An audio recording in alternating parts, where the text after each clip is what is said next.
However, thankfully, due to the government in the UK, we're still allowed to tend our allotment. As a result of this, we thought we'd use this time to show you around our plot. It's the new one that we've got due to the move that we're now waiting for. However, just going to do a quick overview of the plot and show you a couple of things relating to the way we are planting it. This year we are trying out square foot gardening. Now, square foot gardening is a pretty basic concept to maximise growing space, and during this time where grow your own is actually going to be of more importance due to the self-isolation and coronavirus and the potential for food shortage. Now, it's highly unlikely to happen due to the things being put in place, but growing your own is always a good option to at least prevent the necessity to do that and to purchase food and leave it to other people. So I will explain to you what square foot gardening is later in the video. However, for now what we're going to do is just do a quick overview of the plot. Now, it is going to be relaid out. It has got a grass base everywhere, which is what is used as a footpath. So currently the plot was not used for maximum efficiency. However, we are aiming to change that. So I'll start off down the end just behind me here by these compost heaps and extend all the way up, and I will let you know what area is ours. If you have any questions about the plot or anything about what we're planting, feel free to leave a comment. We will update you on anything we've put in the ground already now, and we will continue to do so as and when we plant. I know that we're planning on planting a couple of things today. However, if there's any questions regarding the varieties, etc., or why we're planting that crop, please comment down below and we will be sure to answer. We are also on Instagram at Nature's Way Homestead, where we have a bit more update there than currently on the YouTube channel, but we are aiming to do a video at least every week or two fortnight for the time being, while everyone is at home, and when the need to grow your own is a bit improved, a bit more relevant. So I'll turn the camera around and let's get started. So starting off, there are two compost heaps that were already here. Now it looks like the one on the right was actually the one that was ready to be taken out and broken down most, but it has got grass growing all through it, so we're going to have to filter through that and figure out what is actually usable and not, and then probably start the compost bins again. On this site there is access to water between April and October. However, they recommend a barrel or some sort of storage for water, just because it's worked on a pipe or on a hose network. So if someone's got the hose, you are unlikely to be able to get the hose until they're finished. So they recommend having a barrel that you can at least store some water in for use when it's busy at the plot. Now, this pile here is a grass pile, or mountain for the children as they like to call it. This is where you will notice this, but whenever this pile will get bigger as you put new plots or cut out new areas of lawn for growing stuff, everyone adds it to a pile on their plot. So this is the pile for this one. Now, we have been lucky enough to get 4 fruit trees on this plot in a little mini orchard. The neighbour plot also has a couple of fruit trees. However, these 4 here are on our plot, and what we have is a pear, an apple, another apple, and what looks like a cherry. Now, the cherry I believe is a cherry because of the bark. However, it may also be an apple. No, I'm pretty sure that is a cherry. So yeah, we've got 2 apples, a pear and a cherry on the plot. Now, we are planning on ripping out all the grass underneath it and in fact putting some fruit bushes in it, and then below that some strawberries to run. Now, that is most commonly known as a sort of food forest. So it is dividing the plants into 3 layers. So you've got the top layer, which will be the trees, the middle layer, which will be the fruit bushes or shrubs, and then the lower layer, which is the underplanting such as the strawberries. That is just to maximise productivity in that area, and because of the size of the trees currently being small, it will enable a lot of light through.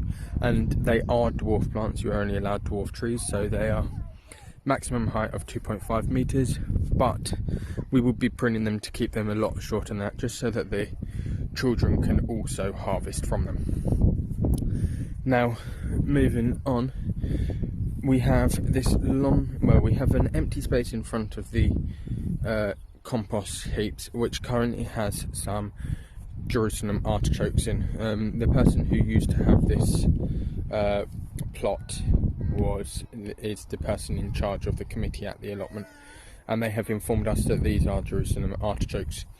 So we are likely going to be digging them up. They produce a nice tuber, but we ideally want to open up a bit of a bed here. Obviously we'll leave some space in front of the compost heaps, probably 1 metre, in order for us to harvest, but this space here can easily be transferred into a bed. It will require a bit of digging and adding to the pile, but that is fine. Then we've got this straight here which leads up to the thing. Now there was a bonfire patch here that we've got to just clear out because it has some nails left on it, and then this lawn bed looks like it has a couple of fruit bushes in, mostly I believe raspberries. Yeah, all of them are raspberries. So we will be thinning this completely and redoing it. We may extend it wider, perhaps to the right more than the left, so we can have a bed put in here as well. And what goes in there will be determined by what we have and what we want in the end. They did have some flowers planted in here, so I'm relatively hopeful that there's not many seeds. However, I can spot Cosmea down here, which may be a bit of an issue to pull up. But other than that, it's just a case of digging out the raspberries, and then what we will be doing with the raspberries is filling in the gaps on this raspberry line. So as you can see, this is an entire line of raspberries. However, there are a couple of gaps here and there between plants that we can fill in with some of these ones just to maximise the crop. Now we are planning on creating an opening somewhere here. It's probably going to be this one here. Will be removed just to open it up so we can walk through without having to actually exit the plot. It's more for appearance rather than anything, just so we don't have to keep leaving the plot and walk around and leave tread marks around the outside. Moving on, we have a couple of beds here and we are planning on extending them a bit. So the first bed is this bed here. We are planning on extending this slightly further, maybe in line with this, so giving a bit of a path to walk along. But this is going to be where our main crop potatoes are going to be planted. So it will run all the way along, and we'll see how far. We'll show you when we are planting them, but they won't be planted until probably mid-April for main crop potatoes. Right, then we have got another bed over here. So this bed here, which has a framework on, we are going to be using for peas. So in order to do that, we're going to put a netting on this side of the peas. Yeah, on this side, that we will climb peas up. Now we are aware that will cast a bit of shadow, but as you can see, the shadow doesn't extend too far. And this bed here is potatoes, so they are able to cope with a bit of shade. The peas will be probably planted on one side, and then we might put some smaller growing plants in front so they still get the sun and aren't too affected. Now, we have put in, so this bed here is our early/second early, so early potatoes, so that's a mix of first earlies and second earlies. So we have grown two varieties, one is Kestrel and the other one is Red Duke of York. Red Duke of York, we've got 4 rows, in totaling 40 potatoes. They are our first earlies. They were planted about 2 weeks ago, about a week ago, and they take about 10 to 12 weeks to be ready, so we should expect to see them in about 3 months time and be able to harvest them. The second earlies, on the other hand, we have got Kestrel, and we have planted 18 of them, and they will take 13 to 15 weeks, so a bit closer to 4 months, or 3.5 months. So we planted them at exactly the same time, so the second earlies will be ready a bit later, but that's fine because we should have a massive influx of potatoes around that time. And then finally we have these 3 beds here. So these 3 beds are being planted in the square foot method, which we'll be showing you in a minute. So all these 3 beds are going to be faster growing crops. So obviously we have the things like potatoes, which take a bit of time. We're going to have some corn over there, which will take a bit of time. Peas, which will be successionally planted, so will take a tiny bit of time. These ones are more fast growing crops, apart from the carrots, but they're easier to do in a square foot bed like this. So the main thing with square foot bed is that you can be on one side of the bed, or you have enough space, and you can reach the middle without stepping on the soil. So they're going to be 1, 2 and 3. The first one is going to be for the children. So they have planted 5 potatoes in there already, and as you can see, they're just digging up the second half now and taking some of the weeds out. We've got a mix of plants here and a mix of plants here.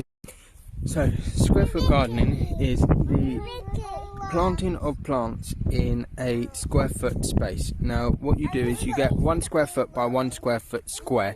In most cases you make this into a grid of beds, so the most commonly used is a 4 foot wide bed. However, we find 3 foot easier because we have children, so that means they can reach the centre of the bed too.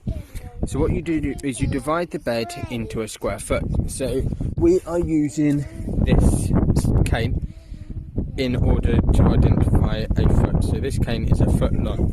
What you do is you lie it on the floor like this to first create a square. Like so. This square can then be divided into different sections to plant different crops. So 1 square foot is enough to hold something like a tomato, a basil plant, a pepper, things like that. Then you divide them in 2.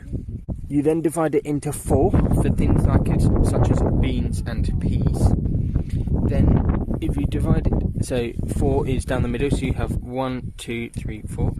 Then if you divide here and here, that converts into an 8. 1, 2, 3, 4, 5, 6, 7, 8. And that will be for things such as beetroot occasionally, onions, things like that. The final one is if you divide that again in half and in half, that then creates a 16, which is for things like carrots and small little plants. So radishes are good in this formation as well. So this is how you lay it out. From there you can then work each square foot as a completely different plant. So heading over to our other section here, you can see we have a 3 foot by 5 foot bed.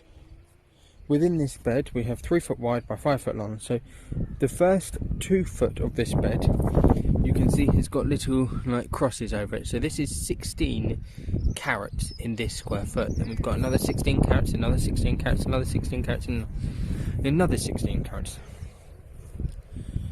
That altogether, 16 multiplied by 3, 16, 32 is 58. Double it, you have 118 carrots in what is a 2 by 3 foot bed. That is normally, on conventional gardens, requires 2 rows that are approximately 8 foot long each.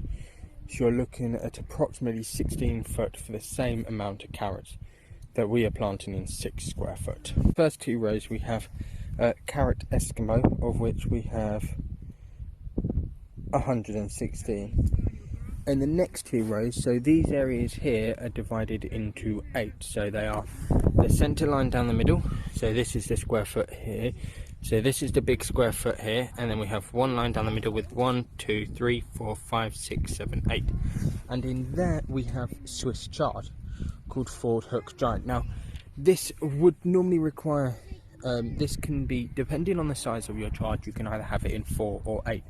Realistically, Ford Hook Giant is quite a large plant, so it should ideally be in 4. However, we want it as smaller leaves, so we are planting it a bit closer together in order to ensure that we can have maximum harvest from it. Finally, in the final section, we have got another 8. Now, beetroot can also be done in 8 or 16, depending on the size of the beetroot you want to pick. So if you want small little beetroot for pickling, you do 16, similar to the carrots at the beginning, because you don't want them to increase as much. But in this case, we're quite happy for them to be a bit bigger. So we have another 6 square foot of beetroot, and this beetroot we're planting here is called Bolt Hardy. So in total, you can see that we actually have quite a large number of plants. So you've got 8, 16, 24, multiplied by 2, so you've got 48 beetroot, 48 Swiss chard, and 116 carrots in this 5 by 3 foot bed. So in 15 square foot, we have a large number of plants. The same can be said in quite a few other ways. So for example, this bed over here is our potato bed. Now in standard spacing, this bed would be able to hold 4 potatoes in a row. However, by square foot gardening, in every square foot you are able to plant 1 potato. The potatoes will be slightly smaller than given their true spacing. However, in the bed that you would normally be able to plant 4, we have actually got 10 potatoes in each row. So we have planted 20 potatoes, including a spacing, because as with all potatoes you need to pile some soil on top and make a mound. But we've got 20 potatoes in this section, whereas in reality on conventional planting you would only be able to fit 6 to 8 at a push. So you can see the benefits of square foot planting. If you have any questions on the plants we've chosen or anything else, please leave a comment below or contact us in any of the other social media ways that we're available, and we will be sure to answer you as soon as possible. Thank you.